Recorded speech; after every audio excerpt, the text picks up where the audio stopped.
Hello, welcome to A Walk with Tilly. We're out for a lovely evening stroll, and I just wanted to update myself with a few words about, well, Keir Starmer. Well, perhaps before that, the Johnson saga rolls on. He's still in office. He has officially gone, but still there until they elect someone new, and they're all having a little, starting to vie with each other for who's going to try and get the gig to replace him. Rishi Sunak has done a launch video that is something spelled. It's kind of American almost in its feel. So it's like a proper polished. The reason why I'm running. I'm Rishi and I'm great. I've come from nothing and worked my way up the hard way. I did marry a billionaire's daughter. That helped, obviously. But you know, credit to the bloke. He's obviously earned a few quid on his journey. But it's uncomfortable. It's something. Yeah, something uncomfortable about it to me. It doesn't seem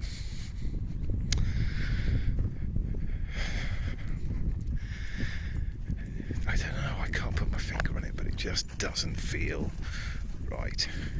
At that and the fact that he did it months ago, so obviously he's just been waiting for his opportunity. But you know, I suppose these are the things, and I'll be honest,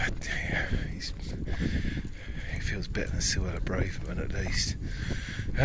But anyway, that aside, Keir. So, the Durham police report has returned, and Keir's innocent. Not just innocent, there was no case to answer. It took him 2 months to decide. But there we go. And obviously that includes Angela Rayner. So she also has been proven not to have any case to answer at all. So the Daily Mail spent 2 weeks putting that as the headline story on the biggest selling newspaper in Britain. 2 weeks. Every day for 2 weeks. That was the headline cover story. That just seems... and there was nothing to it. Whilst they told you to move on and forget about the fact that old Alexander the Faithful was he had 126 fines were issued to number 10. 126. That's probably more than any other place in the country for breaches of literally the laws they wrote. It doesn't seem to sink in with people that what has gone on in the UK in the last few years is just unbelievable. So when he was Foreign Secretary, he's admitted that he was having meetings with Russian officials without, ex-Russian KGB agents, although officially you can't ever be an ex-Russian KGB agent, because once you're a member of the KGB, that's it. But either way, while the Russians are poisoning people on British soil, and I think we can argue, that that's pretty much the cut and dried the case. I know Jeremy Corbyn at one point was suggesting there's the possibility it might not be, but I think they're stretching it, to be honest. Nothing against our Jezza, but I think he dropped the ball on that one. But either way, what he just said, go. He was ruined in the press for saying, well, a sample of that needs to be sent to Russia to see what they say about it. Which is probably a bad idea and unjustified, but either way, he wasn't slipping off and having meetings with members of the KGB as Foreign Secretary without having any officials present and then making their son a member of the House of Lords. I don't think... I'm not quite sure I can even get my head around the enormity of that, and yet people just think it's...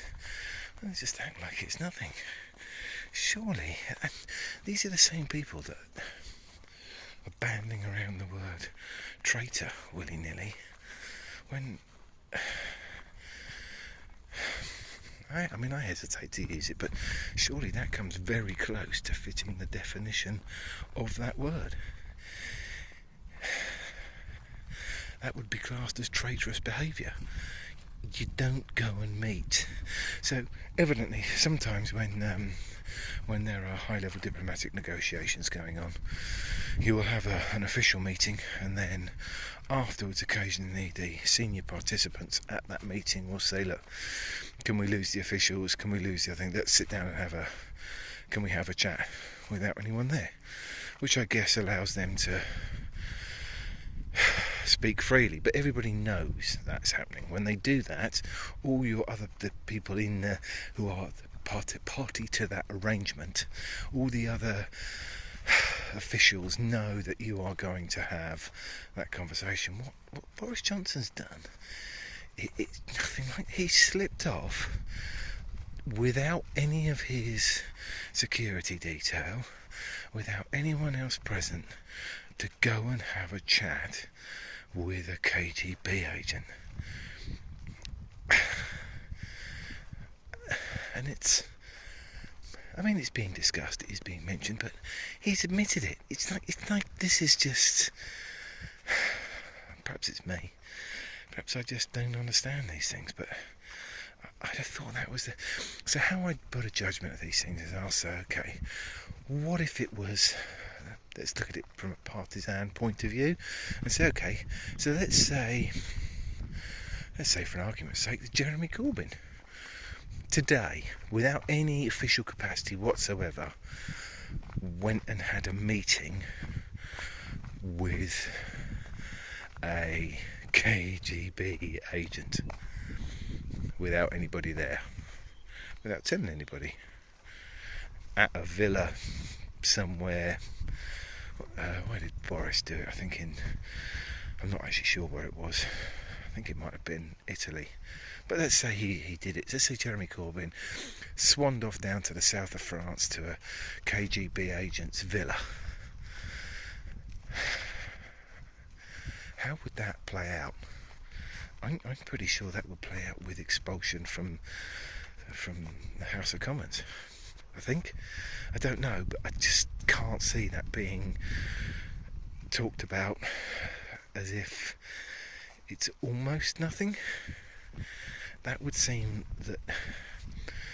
I'm pretty sure every newspaper, right or left wing, would run that as their headline story from now till he was locked up in the Tower of London.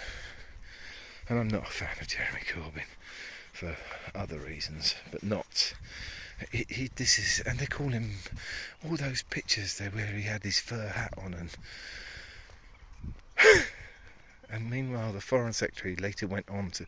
Which people knew about the story, went on then to be Prime Minister and put KGB agent's son in the House of Lords.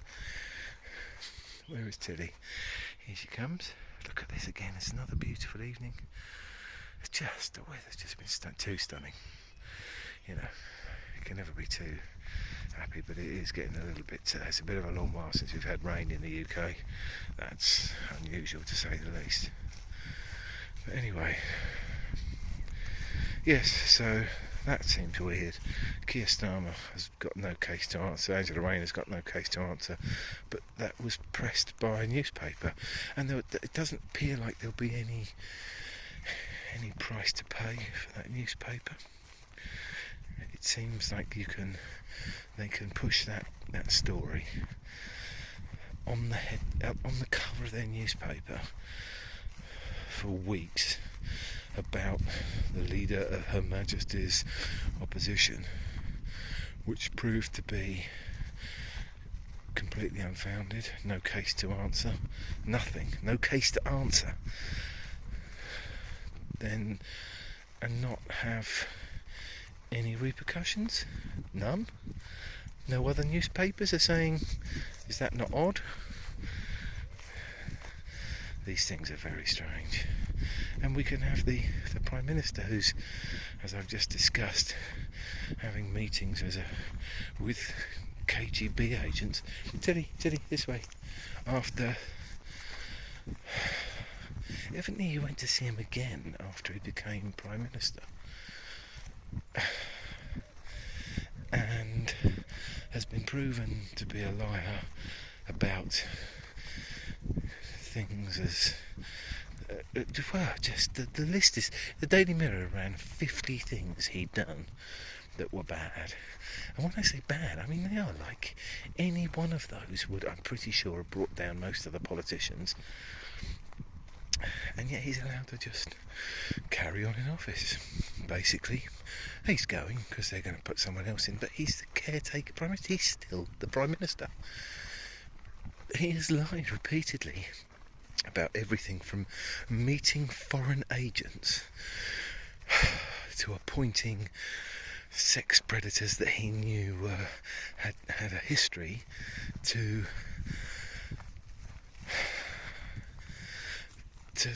giving contracts, financial contracts, to donors of the Conservative Party. The list is endless. To having donors decorate his house. It's just, the list goes on and on and on and on. And they've just gone, yeah, just carry on, mate. Have a few more months. And okay, well, lovely, I'll have a few more months then. I'm not going to have a party because that would be tasteless, but I dare say I'll go and spend a few weekends in Chequers and have a lovely time. Carry on drawing my salary. I can't make any decision, so I'll just leave that to the old bods down the line to basically run the show, and I'll just carry on. Lovely. I won't actually apologise for any of that. I won't apologise. I'm not going to apologise, God no, for lying constantly to his electorate, to Parliament, to everybody. And then, what's even more bizarre is half the people who resigned from his cabinet have now gone back and taken up their original jobs again, because he's going at some unspecified point in the future. Labour are going to, I think they are suggesting, table a motion of no confidence. Now, I am really interested to see what's going to happen when the Conservative Party all line up behind Boris. That's basically a mandate to say he's okay, carry on. Now, I don't know quite how he's going to deal with that, but that's certainly, if you're the wiggly piggler, that's definitely a reasonable case to say, well, hang on, they've all changed their mind. I'm back in charge, carry on. We'll see. Anyway, that's all I can think about at the moment about that. I'm going to go back to enjoying my lovely walk. That's a bit odd. Someone's burning something over the allotments. They probably shouldn't be. Hopefully that won't become anything more serious. If it does, I've got evidence. Anyway, that's it for today. Bye from me and Telly.